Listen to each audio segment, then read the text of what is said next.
Okay, let's get started then. So, Michael Hall brings more than 30 years of study and practice in traditional Chinese medicine, acupuncture, massage therapy, yoga therapy, and addictions, all of which inform his grounded and relational approach to clinical care.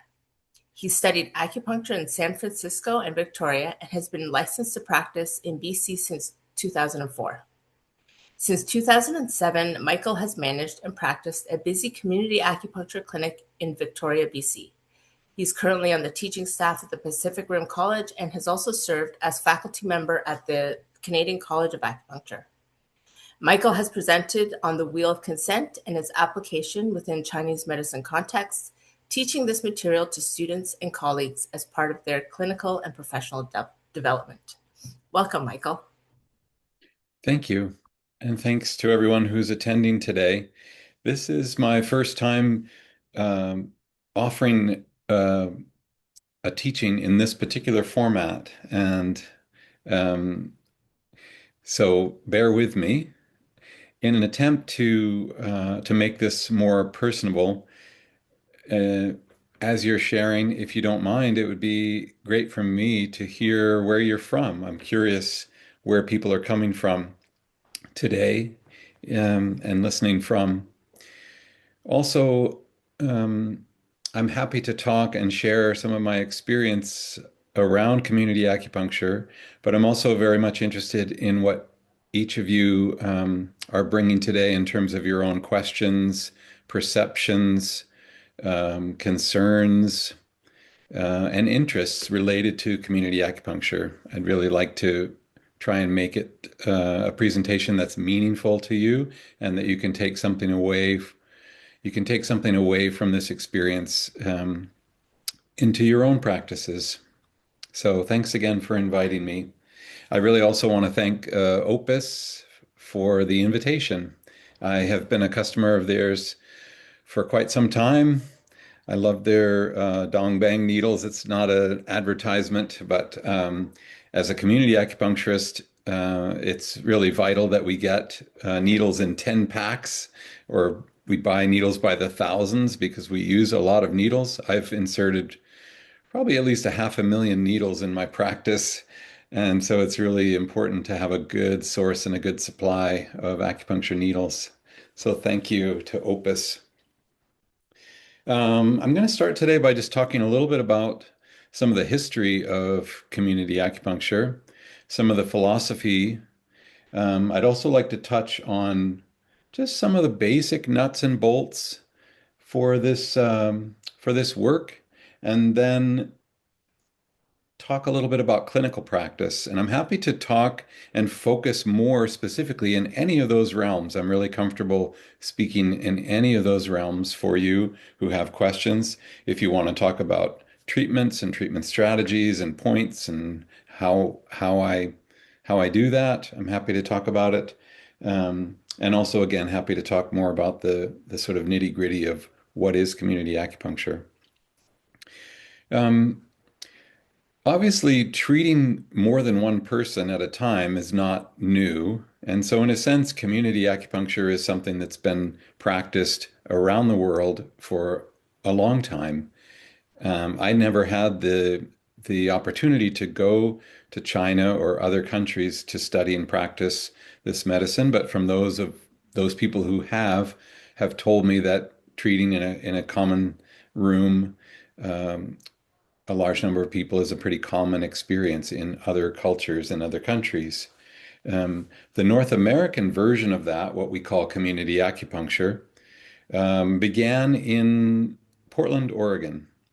Um, it was in some ways inspired by ear auricular acupuncture and the NADA protocols, using the 5-point protocol to treat addictions. But it was born in Portland, Oregon. Lisa Rohlader and her partner Skip opened their first clinic in Portland in 2002. I graduated in 2004, and I attended a workshop on community acupuncture by them shortly thereafter. I guess it was in 2007. Um, and I immediately came home and went to work building my clinic, and I opened it in the fall of that year. And at that time, HEMA was the 19th clinic in North America of its kind, and basically the first clinic that was at least affiliated with that organization in Canada. There was one other small place called 6 Degrees, which I think just recently closed, which was in Toronto. But at that time, there were about 19 or 20 of us practicing in North America, and that quickly grew over the span of the next 10 years. Um, I think it was just prior to the pandemic, the combined clinics that were affiliated with the community acupuncture organization, were providing about 1 million treatments a year, which is a lot of acupuncture. Mm, You can imagine that during the pandemic, things took a bit of a dip, and I'll talk a little bit about that. But just talk about the history and trajectory of HEMA. We opened in 2007. We had 8 um, treatment chairs. We use recliner chairs instead of treatment beds for lots of different reasons, which I can talk about. Um, and we opened with 8 chairs, and we were open 7 days a week. I had 3 to 4 other practitioners working alongside me, and we were offering and still offer about 8 to 10,000 treatments annually. Typically, in a clinical shift is about 4 hours of booking time, 5 hours of treatment, and in that time, I will typically see anywhere between 20 and 24 people, so 5 to 6 people an hour during my shift. Yeah, the pandemic was a bit challenging for community acupuncture, as you can imagine. Suddenly treating a whole bunch of people in one space, one room, was not such a simple and easy task. And it definitely provided, like a lot of businesses, it provided a lot of opportunity and a lot of challenge to maintain our practice. We were, however, able to successfully do that through a variety of methods and changing the space a little bit. And post pandemic, we are back on a growth trajectory again, thankfully. I would have to say that community acupuncture itself, I feel like, was impacted quite a bit by the pandemic, and also um, has not grown to the degree that I would like it to in Canada over the last several years. I've devoted some time, although most of my time has been devoted to running and operating my clinic and raising my family. I've devoted some time to teaching and educating and mentoring people in the hopes that I can help to grow this particular practice. So let's talk a little bit about the kind of the philosophy and idea behind community acupuncture. Um, One of the things that's always interested me in terms of the study of acupuncture is that we spend years and years studying traditional Chinese medicine in some cases and studying specifically acupuncture. We can spend years honing our craft, understanding the foundations, the pathophysiology, the diagnosis, the point prescriptions, and treatment methodologies. But nowhere in my training did anyone uh, provide me with a course that reflected on and looked at how to provide that. I should say, nowhere was it questioned how I would provide that service for people. And understand that acupuncture, like any service, is a service that can be presented, in my opinion, in a variety of different ways, and some are more useful than others. When I first started my training in San Francisco in 1999, the dean of the college at that time basically said to me, while you're here during your 4 years, we're going to train you to become a traditional Chinese medicine practitioner, but we're also going to train you in the same ways that a Western medical practitioner would be trained, at least for the first couple of years. And that's so that you can speak the language and appear to be more like and practice more like medicine was practiced in North America. And she assured me that within a few years, we would be working side by side with Western medical practitioners and in Western medical hospitals. Well, if we go forward almost, well, more than 25 years now, we can see that that promise hasn't really come true. And that particular model, while it might be a worthwhile model to pursue, has a lot of really serious limitations. And one of the primary limitations is that when you leave school, you're trained in this way to provide a particular form of medicine in this one-on-one kind of fashion, but it's not covered by our society, by our culture, by our medical system. And so that means you have to charge each individual for a treatment. So what's wrong with that? Well, when I'm teaching workshops, one of the questions I like to ask people is how many of you can afford your own treatments? And most of the time, in a room filled with 30 or more people, maybe one or two people will raise their hand, suggesting that they can afford regular, consistent acupuncture treatments. Well, the interesting thing about acupuncture, that I've learned anyway, is that it only works when you get it. If you're not able to access it in a consistent, regular way, based on the severity of your symptoms, then it's really a very marginally complementary type of service or care. Acupuncture simply prompts and promotes an individual's own healing response in their body. The degree or the frequency with which their system needs to be prompted and promoted can vary widely. Sometimes people can respond very quickly, but most of the time people need consistent, regular, ongoing care for various medical conditions. Anything from anxiety to complex systemic health problems like chronic fatigue or fibromyalgia, gastrointestinal issues. There's lots of things that need sort of consistent ongoing care. And if a person can't access care easily, then they're not really going to be able to benefit from acupuncture. So when I was a student, when I transferred from San Francisco to Victoria, I started to ponder that question, and part of it was I did have some experience working in detox centers where I was treating 10 people or more in one space and seeing some of the benefits that could come from just doing a very simple, straightforward treatment for these individuals. So it got me thinking and wondering, is this the only way that we can practice this particular medicine? Is it the only way that it has been practiced? Are there other ways that we can develop systems of service delivery model, which is what I call it, that might be more advantageous for us as practitioners and for our patients.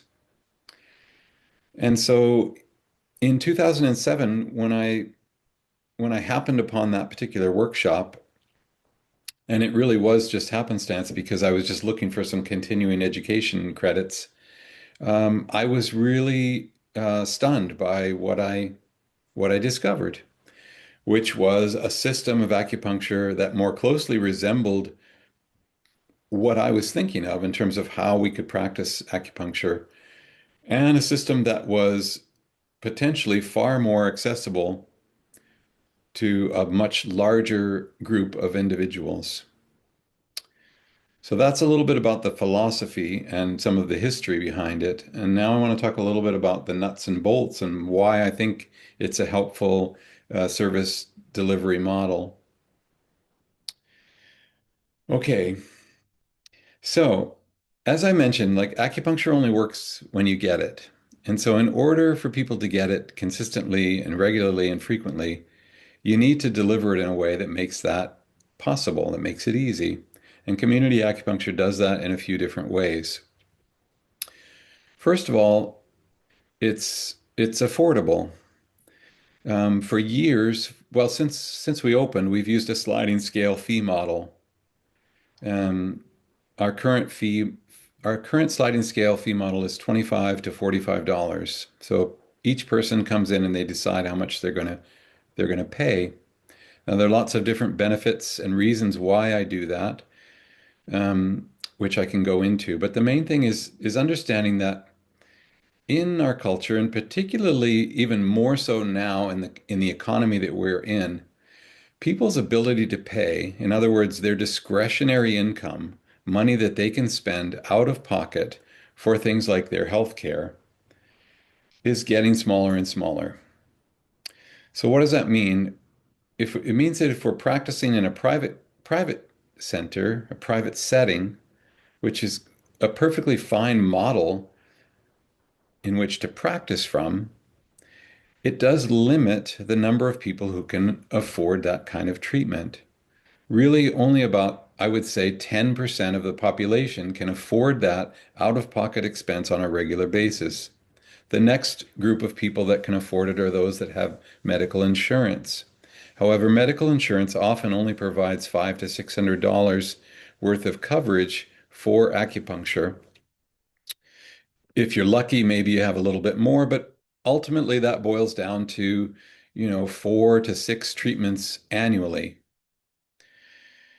And so making acupuncture affordable is really important. One of the things in our clinic that we see is that we're not just vying for that small percentage of individuals that can afford it or that have insurance. We're opening up the opportunity for a whole bunch of people to get acupuncture who would otherwise never have been able to access it before. And this is really important and often something that is really overlooked in our profession and in other healthcare professions that have this one-on-one client-based model. People simply do not have the funds to pay for a naturopath, a chiropractic practitioner, an herbalist, an acupuncturist on any kind of regular basis annually. And so you need to be able to provide, ideally, or at least I chose to provide a service that was affordable. That means then that if a person needs acute care and needs to come in 3 or more times a week for a few weeks, it means that they can do that. And it means then that the acupuncture can actually work in the way that it's meant to work. For example, if someone comes in to see me with really severe anxiety, I can often help them have a shift or a change in that level of anxiety, even in one treatment, in 1 hour. They will tell me that they notice a significant change. However, when someone has really severe anxiety, the chance that that particular treatment will last for a week or a month or a year is pretty minimal. In most cases, the treatment is going to need to be repeated, perhaps another time or two in that week, especially when someone's in an acute care crisis. The example I like to use is that if somebody had a pill that they could take that would make it go away completely and didn't have a lot of side effects or zero side effects, they wouldn't wait a week or a month or a year to take that again. So that kind of affordability is really important. Um, Another piece of it is just accessibility. Again, like making our medicine and our care and treatment available to a broader range of customers, of clients.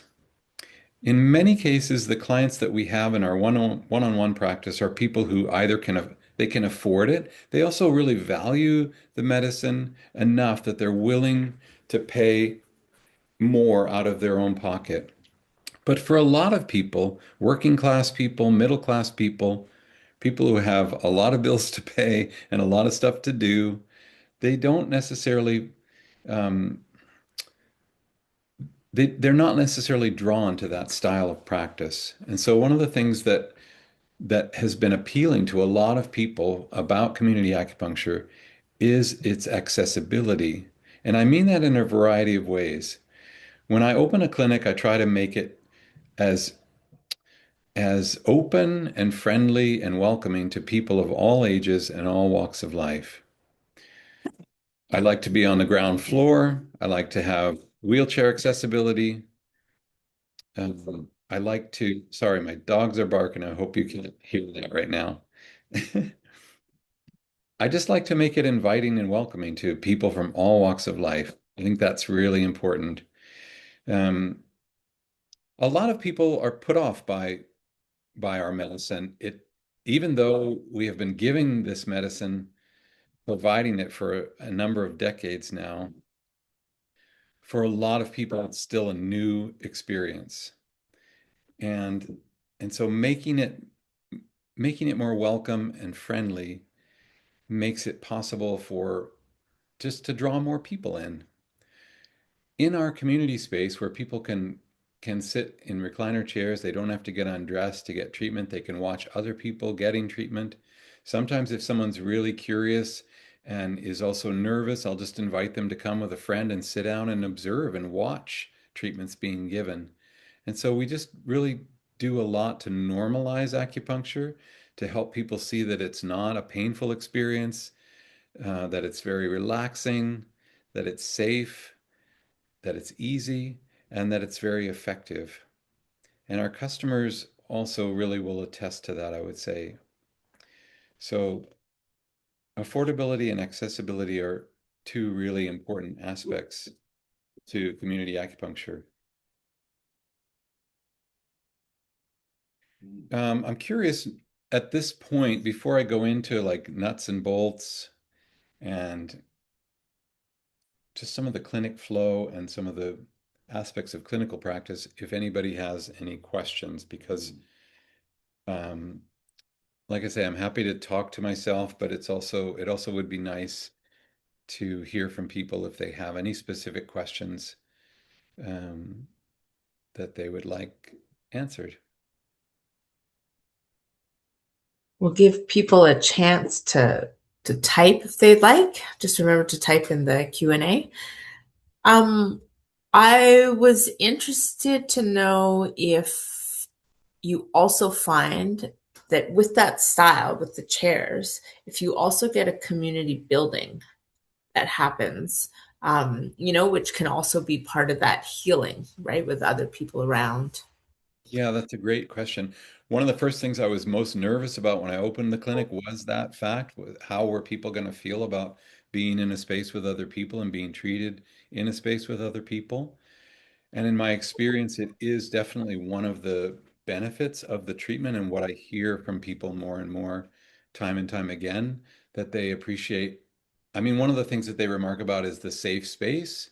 One of the things that I've noticed over time is that when I have a shift, a booking shift day, if I have any space in my day, people will not book that open space where they can see other appointments that are booked for the day, and they'll generally book around other people rather than coming in at a time when there's nobody else in the space. Oh, that's interesting. Yeah. And a lot of people talk about how they feel of benefit to be in a space with other people. You know, it's really rare that we get to be in a healing space with other people. I think it normalizes our health and and care for health, and I think people really benefit by being in a space, in a healing space with other people. There's not very many places like that in our culture where we can do that. Yeah. I don't know if Maybe it gives them a chance to connect with people and, like not be distracted on their phones. They can't move because they have a bunch of needles in them. yeah. I mean, in that sense, yeah, it's a really good point. I think it's not something that necessarily people understand until they actually experience it, that having that pause. I mean, I always say that one of the greatest things about acupuncture is the way in which it provides deep rest. Most of our health conditions, or many of them, are a result of sympathetic nervous system on all the time. right? Hyperarousal of the sympathetic nervous system. And what acupuncture does really well is it provides a way to to get you into that rest and repose state, right? And when you're actually, that's what I meant to say, not the parasympathetic versus the sympathetic. Right. Confusing them, sorry. Yeah, most of us are in fight or flight all the time on some kind of low grade level, and acupuncture is a really great way to provide that kind of rest and repose. And when we do that, a lot of our vital systems, such as our digestive system, our immune system, our hormonal system, are all they all have a chance to function and flourish. Yeah.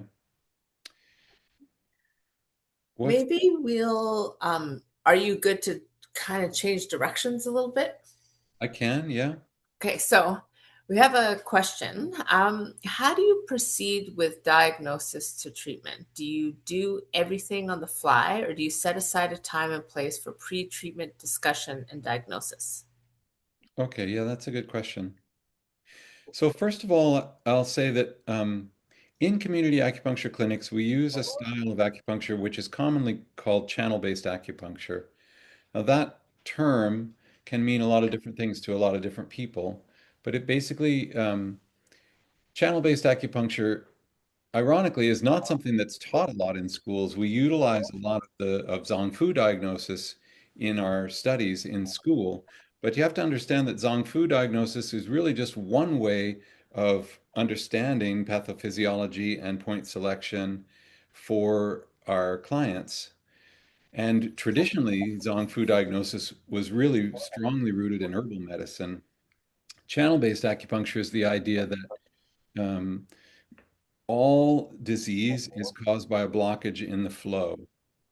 And so then in with that understanding, the function and purpose of acupuncture is to unblock flow, to promote circulation. And with that understanding, the principal diagnosis then is to understand which are the primary meridians that are involved in the condition, in the issue, in the problem, and then building a set of points, a prescription, if you will, around that understanding. So, for example, a Shaoyang headache, a gallbladder type headache, where someone's literally tracing the gallbladder meridian with their hand as they're telling you about the problem. For me, that tells me, okay, the primary problematic meridian is in the gallbladder meridian, and I want to promote circulation through that meridian. And using channel-based acupuncture, I know that there are a number of meridian pathways that I can use, not least of which is the gallbladder, but I can also use the Sanjiao Shaoyang meridian, which is its actual pair mate, its anatomical mate. I can use the pericardium. I can use the heart, which is the Shaoyin meridian, and so forth. And also the liver. Yeah, that's what I meant to say. The liver, not the pericardium. I think in terms of same name pairs of meridians. So um, anyway, so first thing to know is that we use a channel-based acupuncture system. And for myself, most of my learning came from Richard Tan and also Master Dong, and then also just through clinical practice itself. Um, in answer to your question around diagnosis, a couple of things. Most of the time, uh, a returning patient who comes to see me will book in a 10-minute time slot. And so that person arrives at their appointed scheduled time. They come in, they sit down in one of the recliner chairs. I sit down next to them. I've usually taken a quick look at the notes, at the treatment notes, before I come and join them. And then I just have a check-in with them. How's it going? How was the last treatment? What are we focusing on today? And from there, I'll build a treatment prescription strategy in those sort of 5 minutes of conversation. And then in the remaining time, I'll set them up for a treatment and then chart that. That's for a returning patient. For a new patient, I book a double time slot, so 20 minutes. And in that case, I'll spend a few moments before I meet with them reading through their intake form, and then I'll have a sit down with them. And depending on whether they're new to acupuncture or not, um, the conversation will basically be focused around what is it that's bringing them to the clinic. I'll also usually include some conversation about community acupuncture and acupuncture in general if they have never received acupuncture, what it's like, what are some of the expectations, and what they might expect from the treatment. Um, and then I'll bring them into the clinic and get them set up for a treatment. And I allot about 20 minutes time for that for a new patient. In terms of whether what I do on the fly or how I go about doing that, a couple things I'll say. One is in community acupuncture, it's quite common that you'll get to see somebody repeatedly. In some cases, you might see them more than once in 1 week. And so that gives me the benefit of not having to figure out a whole new system and method and diagnosis each time I see that person. For example, if they come in to see me for low back pain on Monday and they come back again on Wednesday, my conversation is going to be something like, how was that last treatment for you? How are your symptoms today?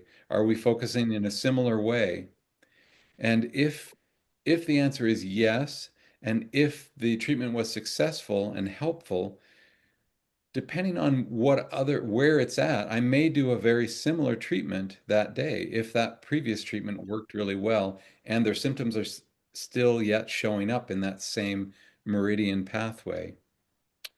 If they say to me, well, yeah, now I don't feel it so much here, I feel it more here, well, then that might mean that I might make a slight alteration in my approach. But the thing about humans is that, you know, a lot of the conditions that we see day in and day out are very, very similar.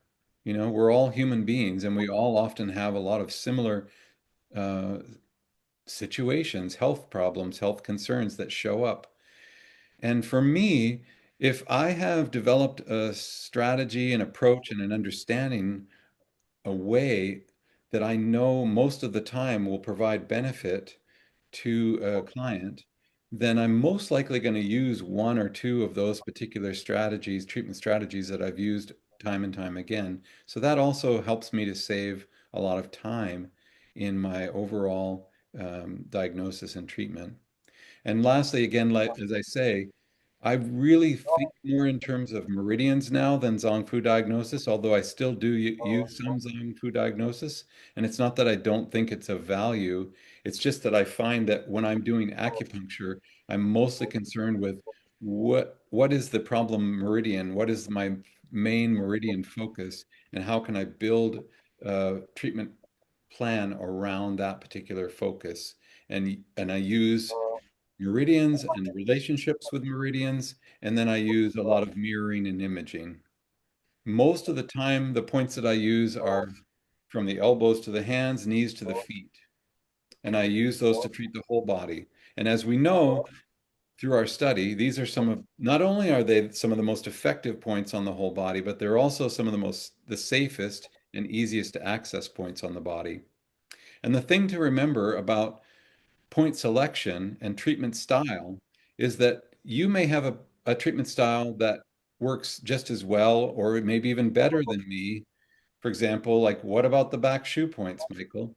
It's like, well, I love those points. But what I find is more important is that people come in consistently and regularly to get acupuncture. That's more important than the specific point that I'm using. So if I have to let go of a few different treatment styles in order to have a more regular, consistent treatment for a client, I'd rather choose that over and over again because I find that that more than anything still provides the most long-term and greatest benefit to our clients. That's Do you think people know that coming in? um, yeah, that's a good question. One of the first things I like to know from people is have they had acupuncture before? Yes or no? Has it been a positive experience? Yes or no? And what's their experience of community acupuncture? So if they've had acupuncture before, if they've had a negative experience, I want to make sure that I don't ever repeat that.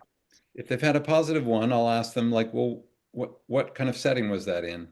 And if they've done that in a private setting, then yeah, I'll take a moment to explain some of the differences. And usually what I say is like, when you see someone privately, they're generally employing a variety of different acupuncture modalities, if you will, treatment strategies to address your specific health concern, right? So, for example, if someone comes in with back pain, they might get some local points. They might get some points distally or away from that area. They might get some points in their ear. They might get some Tway Na. They might get some cupping. They might have a variety of different kinds of services and care. And here in this style, we employ one or two different styles of acupuncture, which is basically channel-based acupuncture, distally on the limbs, and auricular acupuncture. So yeah, I will explain that to people. And because we practice in a very client-centered approach, we want to make sure that people understand what it is that we're offering and that we have their consent that they want to have that treatment and have that experience. And again, what I find for most people is that consistency and regularity just always uh, overrides a particular point somewhere. And one of the reasons I know this is because I have some clients that are um, for whatever reason they've experienced a certain kind of trauma or a negative experience, or they have some shyness or whatever reason. Sometimes they don't want me to needle certain parts of their body, even those limbs or their head. And so I've learned that through just adapting that there's many ways with acupuncture to provide benefit. I have some clients who only want ear acupuncture, and I'm happy to do that for them. I have some who don't want any ear acupuncture. I have some who don't want any on the head. And sometimes if I feel like a point is like so important that it's really essential for their care, I might, after a few treatments, suggest or offer to do that point. But in most cases, I find that it's really not essential. Yeah. Did that answer your question? Yeah, I was just wondering, is there anything else that you were hoping that people could share? Oh, um, hmm. Well, again, I'm just curious about why people came today in general, like what your own interest is in this particular topic or subject. Generally, when I'm teaching a workshop, I'll have a format or a system of content that I want to purvey and teach, but it's also really helpful for me to know who's in the room and specifically what people are looking for because I often teach to a variety of people. Some people are just very curious, some people are just wanting continuing education units, some people want to open up a clinic, some people are in the process of doing that work and just want to talk a little bit more about getting some specific advice. Um, I guess a couple other things I would share, some of the things and people feel free to start to type in your questions as you have them. You don't need to wait.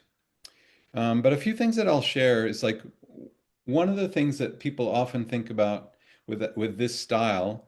One is that it's cheaper acupuncture, and which means that it's not as good as private acupuncture. And the other thing is the idea that as a community acupuncturist, I'm more in it for the service than I am for the earning a living.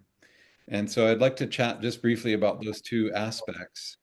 Um, First of all, in my experience about whether it's cheap acupuncture or why is it so cheap?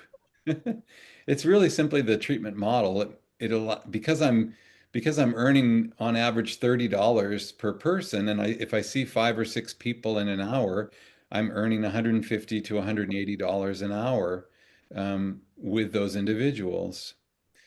I would argue that in some ways the the practitioners themselves also are highly skilled because, you know, the people that I bring in, I just hired somebody last year who's already in the 6 months that they've been working, have treated and given more treatments than the average private practitioner would give in many years of time. You know, I'm seeing more people in 4 hours, quite a few more people that I see in 4 hours than most people see in a week. And so the level of training and experience that is developed is very rapid and means that as a practitioner, we have seen a really wide variety of health concerns, and we've also really seen the way acupuncture can work on these health concerns. Um, as far as like earning a living, I wouldn't have continued with this work had it not been able to provide me with a living. I've helped raise 4 children, and and I feel like I've been very successful at practicing my medicine and also earning a living. Again, if you can imagine um, seeing um, 20 people in 4 hours and earning 150 to $180 per hour. Multiply that times 4 hours. I have earned a really nice salary working 3 days a week, 15 hours a week. Now, for some of that time, I was also managing the clinic and managing other practitioners. But yeah, working between 15 and 20 hours a week, I've been able to earn a really good living from this practice. Um, yeah, it looks like there's some questions coming in. So, Yeah, I think that some people are chiming in. We have a few people that are joining us because they're really curious about the subject. Someone else that's kind of learned from or worked with Joe Wong, Chan Gun, Stephen Ong, and also mentioned, which I think is an important thing to mention, as you're talking about earning enough to make a living, that there's also, someone mentioned there also has to be an exchange, right? Which between the client and the practitioner, rather than just about money, there's always like an energetic exchange, which is interesting, especially with community acupuncture. There's so many people, right, that you see all the time. for sure. And I guess, again, I would reiterate that this model opens up the possibility for the other 70 to 80% of our community, our population, to access this care. I feel like the exchange is definitely multifaceted for sure. You have to set your individual rate at a certain rate that works for you, but I've also set it at a rate that I believe works for my clients, meaning that it this is a low cost, high volume business model. And that cost price point is pretty important, in my opinion, in order for this particular model to be successful and succeed. The other thing that's really amazing about this is that because we have so many people coming in to see us on a daily basis and on a weekly basis, it generates a number of things. One is it really expands people's awareness about acupuncture and what acupuncture can be used for. And when somebody really likes something and they think their friend can afford it, they're really highly inspired to recommend it to other people. Most of our business comes from word of mouth. Almost all of our business. We do almost no marketing at this point. All of our business comes from people telling other people. And we have family members that come in, we have coworkers, friends. I've had as many as 4 generations in the clinic at one time providing treatment. That's a baby to a great grandmother. Um, I've had couples come in before their wedding, people coming in before or after surgeries. Like, um, it really creates its own sense of community because for the first time we're like really, I feel really engaged with my community, providing a valuable service that people appreciate and want to support. So yeah, that exchange is really beautiful and really important. I would agree. Yeah. It's a good bachelorette party idea. Yeah, for sure. Yeah. Um, Um, a kind of a technical question. Have you found any difficulty with insurance claims? yeah, there's a number of different ways that people in community acupuncture work with insurance. My own philosophy has always been to keep it, because I keep my costs low, in other words, my sliding scale rate low. And like I said, it's 25 to $45. I do average about $32 a person visit right now. But because I've done that, I don't do any third-party billing. I I only provide receipts for people to claim that themselves through their insurance companies. So for a lot of people, um, that makes it a lot simpler. They can then use that money to go see a private practitioner if they want to. But for the individuals that have claimed on their insurance, I haven't had any problems at all. Yeah. What else? Anyone else have any questions about the Uh, setup or you're the day to day? interested in info on treating and approach to treating. I mean, I guess I've addressed that in some respects. Um, I think again, like there's a couple of different ways that I would approach that. Whenever it's clear to me whenever I can see or it's clear to me what channels, meridian pathways are involved, and by example, I mean like, so for example, musculoskeletal problems, it's almost always pretty easy to determine one or two meridians that are specifically involved in those kinds of situations. Um, so whenever there's specific meridians that stand out to me that seem to be involved, my treatment approach is always to find ways to promote circulation through those particular meridian pathways. And again, I'm using modifications of Dr. Tan and Master Tong's work. Master Tong really understood the idea of channels and mirroring and imaging and really got creative. If you look at some of his points, you can see they're on these primary channels, most of them, but really got creative with the ideas of mirroring and imaging. And I'll usually use specific mirroring and imaging, again, based purely on what I find most effective.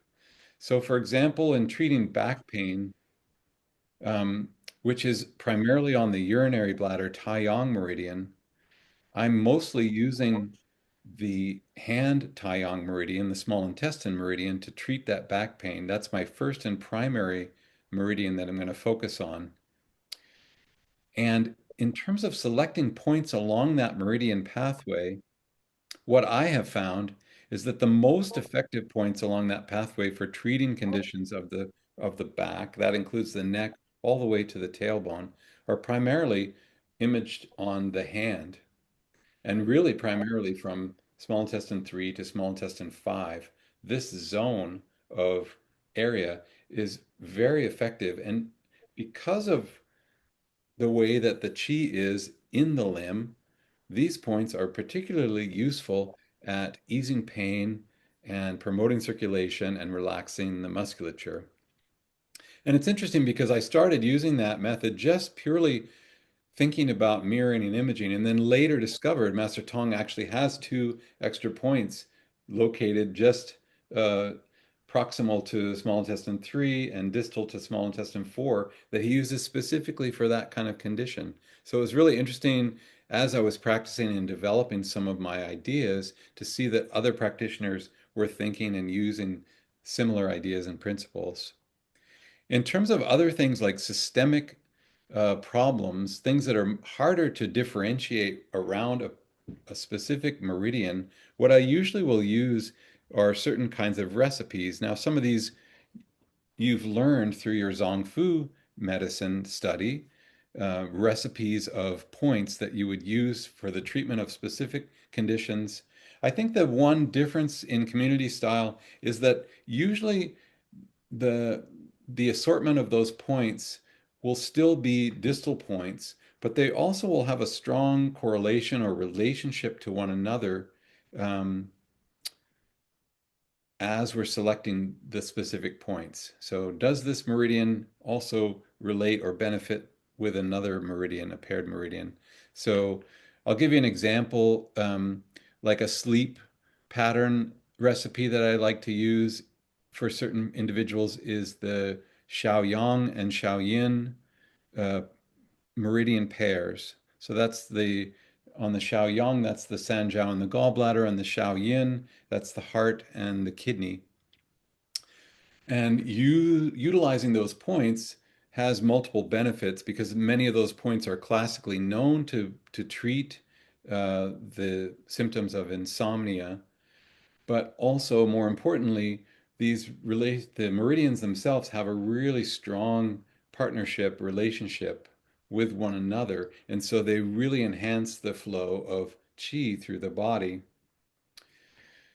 Finally, I would say that in many, many cases, simply doing a treatment that that invokes a person's parasympathetic nervous system and helps them come into a deep state of rest and relaxation will greatly promote and prompt a person's healing experience. That whether that's immunity, digestion, hormonal, like lots of things really benefit from that deep rest.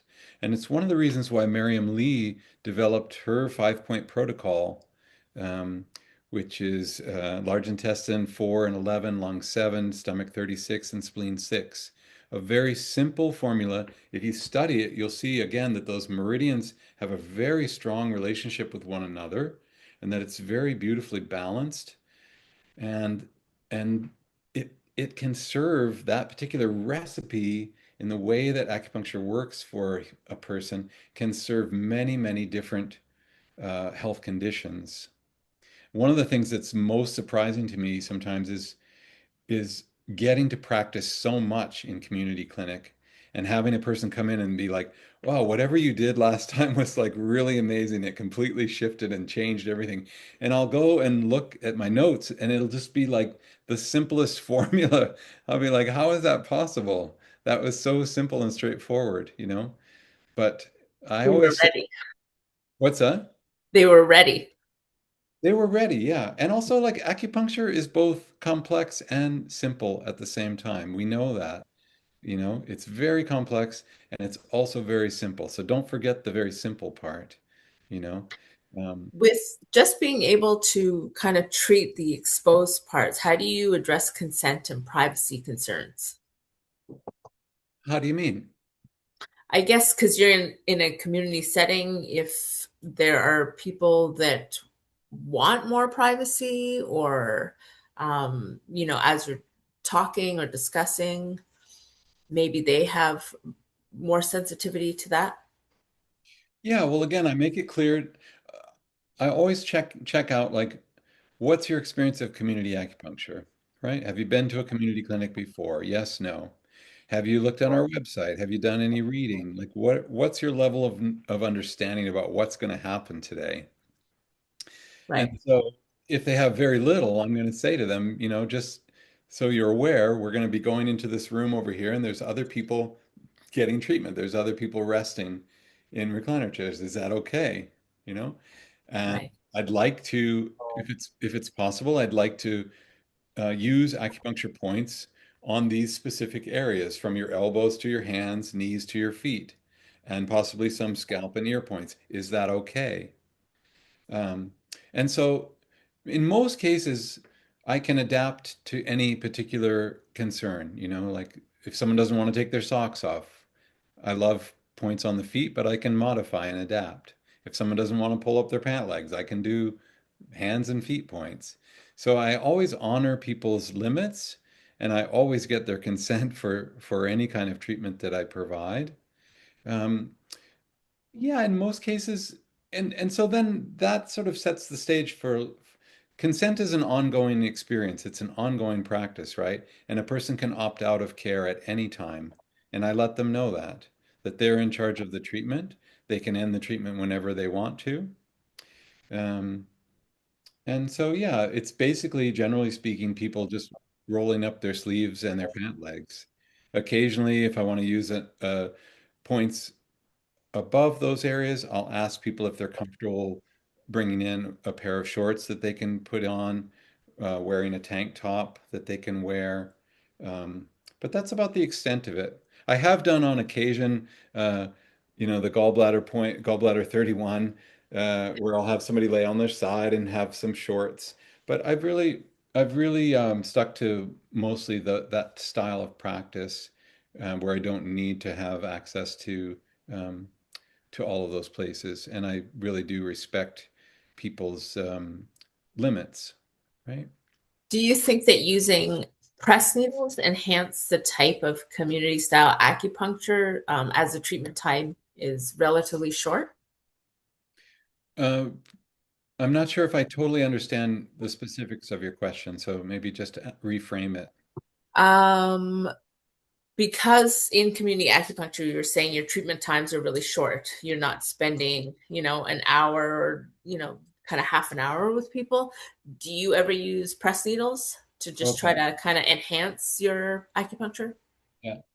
I don't, I mean, sometimes if people request them, I do like to use various ear seeds or pellets, if people request, but I don't find that that's necessary. To be clear, though, people's treatment time is not the same as the time that they're booking with me. So they get 10 minutes of I my see. time or they get 20 minutes of my time, but their treatment time is quite flexible and generally averages between 45 minutes to an hour. Oh, so they book in for an hour, but it's kind of that one-on-one talking you're talking about? Yeah, That's they're that not 10 minutes? even Okay. They're booking into a 10-minute slot, and that slot is the time that they have me checking in with them, Yep. consulting, and starting their treatment. For the remainder of the time that they're in the space, I'm watching over them and caring for them and the other individuals in the space. The treatment time, however, because in my current clinic I have 9 chairs, the treatment time actually can be quite flexible and something that I can work with the client around. So if they have a specific need to leave at a certain time, I see. I'll get them up at a specific time. But the value and benefit, which I haven't even really talked about, and is really part of the treatment strategy, in my opinion, is time flexibility. Most of the time in a private setting, the treatment stops or ends when the time is up. And I always say in community acupuncture, you're not paying for my time, you're paying for a treatment, and time is flexible. And what I've discovered is that most people have a specific kind of what I call cooking time, where they go through an arc of treatment response, which usually looks like, oh, it's really easy for me to relax. Some people fall asleep, and then after a period of time, they feel more alert. And that ends up being quite specific almost for each individual, which is very interesting. My regular people, I can almost set my clock to their treatment time from when they go into that deep rest to when they're looking at me and saying, indicating I'm ready to go.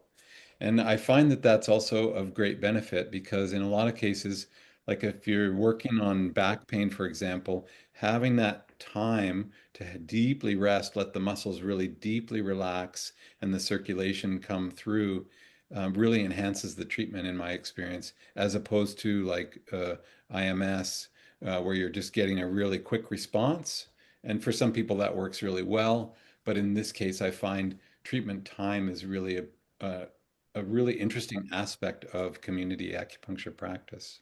Yeah, thank you for making that distinction. I don't think that I caught that as well. I appreciate that. And sometimes our clients have that misunderstanding as well. They think that they're just getting a 10-minute treatment. Yeah. And um, there are some styles like that, right? Some Japanese styles where it's like insert and remove and you're good to go. the Yeah. businessman's treatment. Yes, exactly. Yeah. We actually had somebody that is from northern Canada. Okay. I think they're appreciating this discussion. Especially in those rural areas, to have this kind of setup, I can imagine would work out so well. Yeah, and it's one of the things that I will just mention um, is that one of my missions has always been to help expand this particular practice.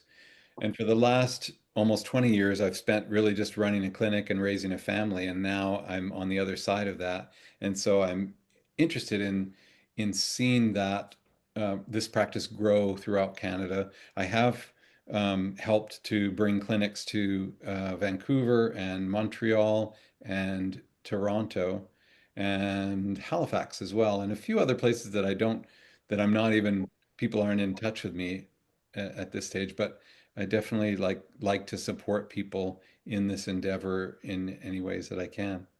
Yeah. That's really great. There's always a need for community acupuncture because, like I said, there are a group of people for whom either uh, acupuncture is unaffordable, or even just the way that we offer it in a one-on-one kind of fashion is also maybe not comfortable for all people. And so it's nice to be able to offer a variety of treatment styles to meet the population, to meet the community. Thank you, everyone. Thank you, Michael, for your Yeah. time and for sharing your experiences. Hopefully, this silent revolution does grow, Yes, I hope and so too. you've got some participants that'll take that on. Yeah, thank you so much for hosting this and for inviting me. And thank you so much to everyone who took the time to attend today. I really hope sincerely that that there was something useful and helpful for you here today. Yeah, thank you so much. Excellent. Thank you. Have a good night, everyone. Good night.